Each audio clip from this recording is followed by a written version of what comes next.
तो हेलो दोस्तों, मेरा नाम है आनंद सिंह। स्वागत है आपका कहानियों की श्रृंखला में। आज आपके सामने पेश है मुंशी प्रेमचंद जी द्वारा लिखी गई कहानी लाग डाट। तो बिना समय को ज़ाया किए चलिए शुरू करते हैं। जोखू भगत और बेचन चौधरी में 3 पीढ़ियों से अदावत चली आती थी। कुछ डांड मेड़ का झगड़ा था। उनके परदादों में कई बार खून खच्चर हुआ। बापों के समय से मुकदमेबाजी शुरू हुई। दोनों कई बार हाई कोर्ट तक गए। लड़कों के समय में संग्राम की भीषणता और भी बढ़ी, यहाँ तक कि दोनों ही अशक्त हो गए। पहले दोनों इसी गांव में आधे आधे के हिस्सेदार थे। अब उनके पास उस झगड़ने वाले खेत को छोड़कर 1 अंगुल जमीन न थी। भूमि गई, धन गया, मान मर्यादा गई, लेकिन वह विवाद ज्यों का त्यों बना रहा। हाई कोर्ट के धुरंधर नीतिज्ञ एक मामूली सा झगड़ा तय ना कर सके। इन दोनों सज्जनों ने गांव को 2 विरोधी दलों में विभक्त कर दिया था। एक दल की भंग बूटी चौधरी के द्वार पर छनती, तो दूसरे दल की चरस गांजे की दम भगत के द्वार पर लगते थे। स्त्रियों और बालकों के भी 2 दल हो गए थे। यहाँ तक कि दोनों सज्जनों के सामाजिक और धार्मिक विचारों में भी विभाजकता रेखा खींची हुई थी। चौधरी कपड़े पहने सत्तू खा लेते और भगत को ढोंगी कहते। भगत बिना कपड़े उतारे पानी भी ना पीते और चौधरी को भ्रष्ट बतलाते। भगत सनातन धर्मी बने तो चौधरी ने आर्य समाज का आश्रय लिया। जिस बजाज, पंसारी या कुंजड़े से चौधरी सौदे लेते थे, उसकी ओर भगत जी ताकना भी पाप समझते थे। और भगत जी की हलवाई की मिठाइयाँ, उनके ग्वाले का दूध और तेली का तेल चौधरी के लिए त्याज्य थे। यहाँ तक कि उनके आरोग्यता के सिद्धांतों में भी भिन्नता थी। भगत जी वैद्यक के कायल थे, चौधरी यूनानी प्रथा के मानने वाले थे। दोनों चाहे रोग से मर जाते पर अपने सिद्धांत को न तोड़ते थे। जब देश में राजनीतिक आंदोलन शुरू हुआ तो उसकी भनक उस गांव में आ पहुंची। चौधरी ने आंदोलन का पक्ष लिया, भगत उनके विपक्षी हो गए। एक सज्जन ने आकर गांव में किसान सभा खोली, चौधरी उसमें शरीक हुए, भगत अलग रहे। जागृति और बढ़ी, स्वराज्य की चर्चा होने लगी। चौधरी स्वराज्यवादी हो गए, भगत ने राजभक्ति का पक्ष लिया। चौधरी का घर स्वराज्यवादियों का अड्डा हो गया, भगत का घर राजभक्तों का क्लब बन गया। चौधरी जनता में स्वराज्यवाद का प्रचार करने लगे। मित्रों, स्वराज्य का अर्थ है अपना राज। अपने देश में अपना राज हो वह अच्छा है कि किसी दूसरे का राज हो वह अच्छा है। जनता ने कहा अपना राज हो वही अच्छा है। चौधरी कहते हैं, तो यह स्वराज कैसे मिलेगा? आत्मबल से, पुरुषार्थ से, मेल से, एक दूसरे से द्वेष करना छोड़ दो। अपने झगड़े आप मिलकर निपटा लो। अब एक शंका कि आप तो नित्य अदालत में खड़े रहते हैं, हमको इतनी सीख देने से पहले आप अपना गिरेबान तो झांकिए। चौधरी कहते हैं, हाँ, पर आज से अदालत जाऊं तो मुझे गौ हत्या का पाप लगे। तुम्हें चाहिए कि तुम अपनी गाढ़ी कमाई अपने बाल बच्चों को खिलाओ और बचे तो परोपकार में लगाओ। वकील मुख्तारों की जेब क्यों भरते हो? थानेदार को घूस क्यों देते हो? अमलों की चिरौरी क्यों करते हो? पहले हमारे लड़के अपने धर्म की शिक्षा पाते थे, वह सदाचारी, त्यागी, पुरुषार्थी बनते थे। अब वह विदेशी मदरसों में पढ़कर चाकरी करते हैं, घूस खाते हैं, शौक करते हैं, अपने देवताओं और पितरों की निंदा करते हैं, सिगरेट पीते हैं, साल बनाते हैं और हाकिमों की गूढ़धरियाँ करते हैं। क्या यह हमारा कर्तव्य नहीं है कि हम अपने बालकों को धर्मानुसार शिक्षा दें? जनता कहती है चंदा करके पाठशाला खोलनी चाहिए। चौधरी, हम पहले मदिरा का छूना पाप समझते थे, अब गांव-गांव और गली-गली में मदिरा की दुकानें हैं। हम अपनी गाढ़ी कमाई के करोड़ों रुपए गांजे और शराब में उड़ा देते हैं। जनता, जो दारू भांग पिए उसे डांड लगाना चाहिए। चौधरी, हमारे दादा बाबा छोटे बड़े सब गाढ़ा गंजी पहनते थे, हमारी दादियाँ नानियाँ चरखा काता करती थीं, सब धन देश में रहता था, हमारे जुलाहे भाई चैन की वंशी बजाते थे। अब हम विदेश के बने हुए महीन रंगीन कपड़ों पर जान देते हैं। इस तरह दूसरे देश वाले हमारा धन ढो ले जाते हैं। बेचारे जुलाहे कंगाल हो गए। क्या हमारा यही धर्म है कि अपनी भाइयों की थाली छीन कर दूसरों के सामने रख दें? जनता जवाब देती है कि गाढ़ा कहीं मिलता ही नहीं। चौधरी कहते हैं अपने घर का बना हुआ गाढ़ा पहनो, अदालतों को त्यागो, नशेबाजी छोड़ो, अपने लड़कों को धर्म कर्म सिखाओ, मेल से रहो, बस यही स्वराज्य है। जो लोग कहते हैं कि स्वराज्य के लिए खून की नदी बहेगी, वे पागल हैं। उनकी बातों पर ध्यान मत दो। जनता यह बातें चाव से सुनती थी। दिनों दिन श्रोताओं की संख्या बढ़ती जाती थी। चौधरी के सब श्रद्धा भाजक बन गए। भगत जी भी राजभक्ति का उपदेश करने लगे। भाइयों, राजा का काम राज करना है और प्रजा का काम उसकी आज्ञा का पालन करना है। इसी को राजभक्ति कहते हैं और हमारे धार्मिक ग्रंथों में हमें इसी राजभक्ति की शिक्षा दी गई है। राजा ईश्वर का प्रतिनिधि है और उसकी आज्ञा के विरुद्ध चलना महान पातक है। और राजा विमुख प्राणी नरक का भागी होता है। फिर एक शंका कि राजा को भी तो अपने धर्म का पालन करना चाहिए। दूसरी शंका, हमारे राजा तो नाम के हैं, असली राजा तो विलायत के बनिए महाजन हैं। तीसरी शंका, बनिए धन कमाना जानते हैं, राज करना क्या जाने।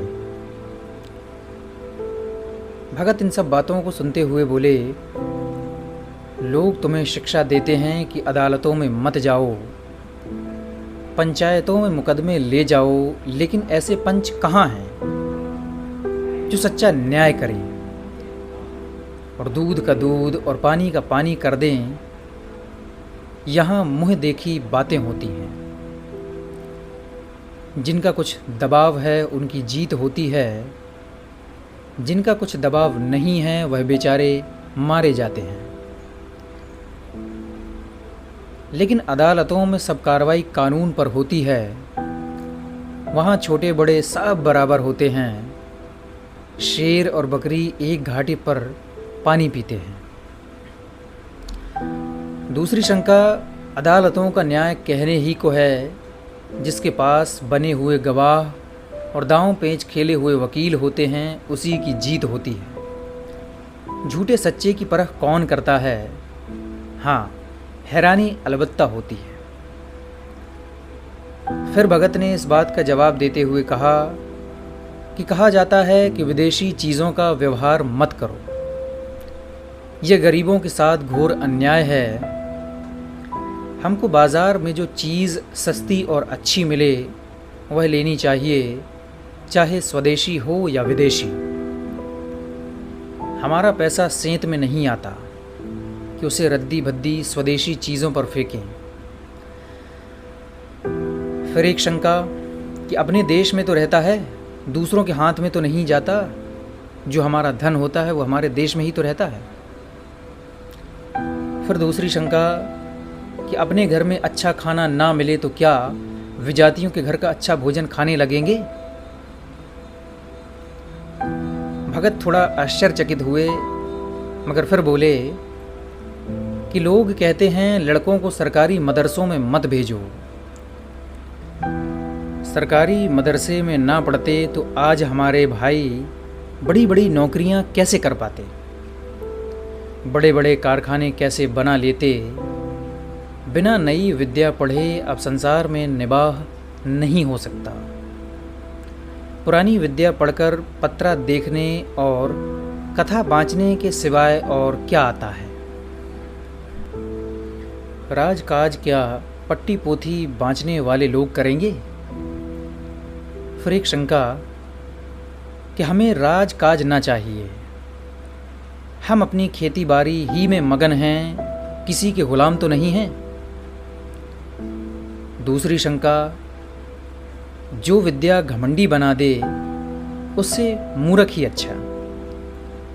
यही नई विद्या पढ़कर तो लोग सूट बूट घड़ी छड़ी हैट कैट लगाने लगते हैं और अपने शौक के पीछे देश का धन विदेशियों की जेब में भरते हैं। ये देश के द्रोही हैं। फिर भगत कहता है कि गांजा शराब की ओर आजकल लोगों की कड़ी निगाह है और नशा बुरी लत है, इसे सब जानते हैं। सरकार को नशे की दुकानों से करोड़ों रुपये साल की आमदनी होती है। अगर दुकानों में न जाने से लोगों की नशे की लत छूट जाए तो बड़ी अच्छी बात है। वह दुकान पर न जाएगा तो चोरी छिपे किसी न किसी तरह दूने चौगुने दाम देकर सज़ा काटने पर तैयार है। अपनी लत मगर वो पूरी ज़रूर करेगा। तो ऐसा काम क्यों करें कि सरकार का नुकसान अलग हो और गरीब रैयत का नुकसान अलग हो। और फिर किसी किसी को नशा खाने से फ़ायदा होता है।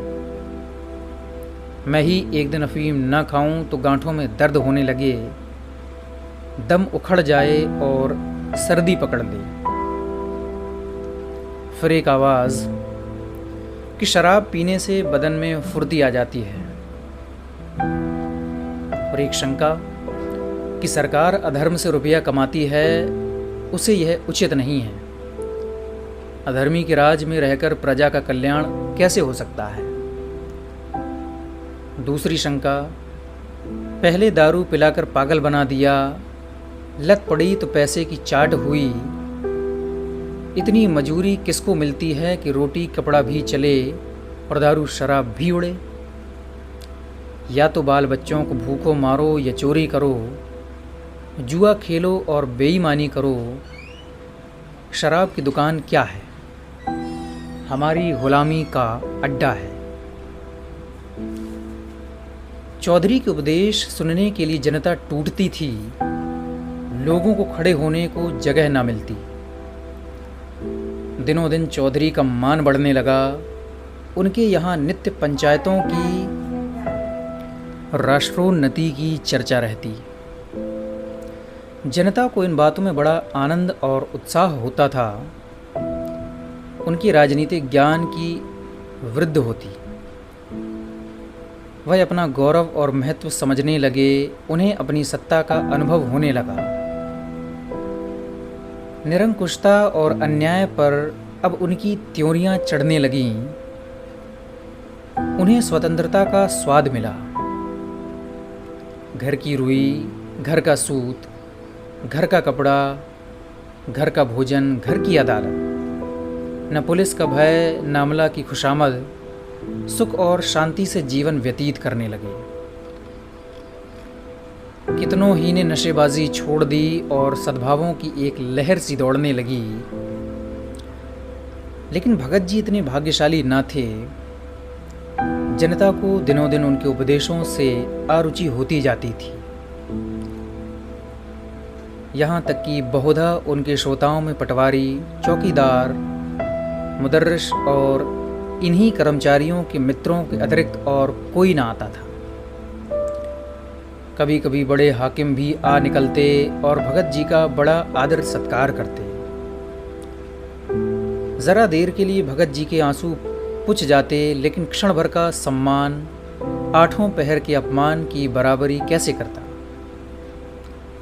जिधर निकल जाते उधर ही उंगलियां उठने लगतीं। कोई कहता खुशामदी टट्टू है, कोई कहता खुफिया पुलिस का भेदी है। भगत जी अपने प्रतिद्वंदी की बड़ाई और अपनी लोक निंदा पर दांत पीस पीस कर रह जाते थे। जीवन में यह पहला ही अवसर था कि उन्हें सबके सामने नीचा देखना पड़ा। चिरकाल से जिस कुल मर्यादा की रक्षा करते आए थे और जिस पर अपना सर्वस्व अर्पण कर चुके थे, वह धूल में मिल गई। यह दाहमय चिंता उन्हें एक क्षण के लिए चैन न लेने देती थी। नित्य समस्या सामने रहती कि अपना खोया हुआ सम्मान कैसे पाऊं, अपने प्रतिपक्षी को कैसे पद दलित करूं, कैसे उसका गुरूर तोड़ूं। अंत में उन्होंने सिंह को उसी की माद में पछाड़ने का निश्चय किया। संध्या का समय था। चौधरी के द्वार पर एक बड़ी सभा हो रही थी। आसपास के गांवों के किसान भी आ गए। हजारों आदमियों की भीड़ थी। चौधरी उन्हें स्वराज्य विषयक उपदेश दे रहे थे। बार बार भारत माता की जय जयकार की ध्वनि उठती थी। एक ओर स्त्रियों का जमाव था। चौधरी ने अपना उपदेश समाप्त किया और अपनी जगह पर बैठ गए। स्वयं सेवकों ने स्वराज्य फंड के लिए चंदा जमा करना शुरू किया कि इतने में भगत जी न जाने किधर से लपके हुए आए और श्रोताओं के सामने खड़े होकर उच्च स्वर में बोले, भाइयों, मुझे यहाँ देखकर अचरज मत करो। मैं स्वराज्य का विरोधी नहीं हूँ। ऐसा पतित कौन प्राणी होगा जो स्वराज्य का निंदक हो।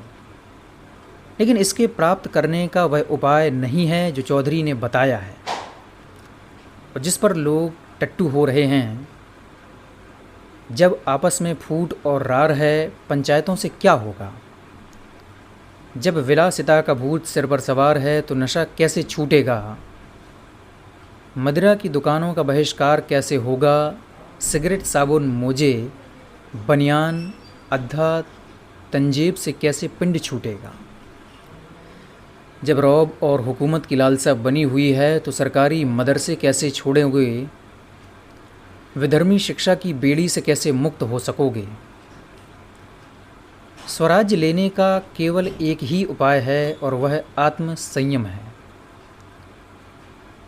यही महौषधि तुम्हारे समस्त रोगों को समूल नष्ट करेगी।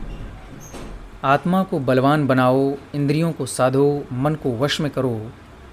तुम में भ्रातृभाव पैदा होगा, तभी वैमनस्य मिटेगा, तभी ईर्ष्या और द्वेष का नाश होगा और तभी भोग विलास से मन हटेगा, तभी नशेबाजी का दमन होगा। आत्म बल के बिना स्वराज्य कभी उपलब्ध ना होगा। स्वयं सेवा सब पापों का मूल है। यही तुम्हें अदालत में ले जाता है। यह तुम्हें विधर्मी शिक्षा का दास बनाए हुए है। इस पिशाच को आत्मबल से मारो और तुम्हारी कामना पूरी हो जाएगी। सब जानते हैं मैं 40 साल से अफीम का सेवन करता हूँ, मगर आज से मैं अफीम को गऊ का रक्त समझूंगा। चौधरी से मेरी 3 पीढ़ियों की अदावत है। आज से चौधरी मेरे भाई हैं। आज से मुझे या मेरे घर के किसी प्राणी को घर के कते सूत से बने हुए कपड़े के सिवाय कुछ और पहनते देखो तो जो चाहे मुझ पर दंड लगाओ। बस मुझे यही कहना है, परमात्मा हम सब की इच्छा पूरी करे। यह कहकर भगत जी घर की ओर चले कि चौधरी दौड़कर उनके गले से लिपट गए। 3 पुश्तों की अदावत एक क्षण में शांत हो गई। उस दिन से चौधरी और भगत साथ साथ स्वराज्य का उपदेश देने लगे। उनमें गाढ़ी मित्रता हो गई और यह निश्चय करना कठिन था कि दोनों में जनता किसका अधिक सम्मान करती है। प्रतिद्वंद्विता वह चिंगारी थी जिसने दोनों पुरुषों के हृदय दीपक को प्रकाशित कर दिया। तो हेलो दोस्तों, मेरा नाम है आनंद सिंह। अगर आपको ये कहानी पसंद आई है तो लाइक, शेयर और सब्सक्राइब ज़रूर करिएगा। आगे भी बने रहिए हमारे साथ। मिलते हैं अगली कहानी में, तब तक के लिए।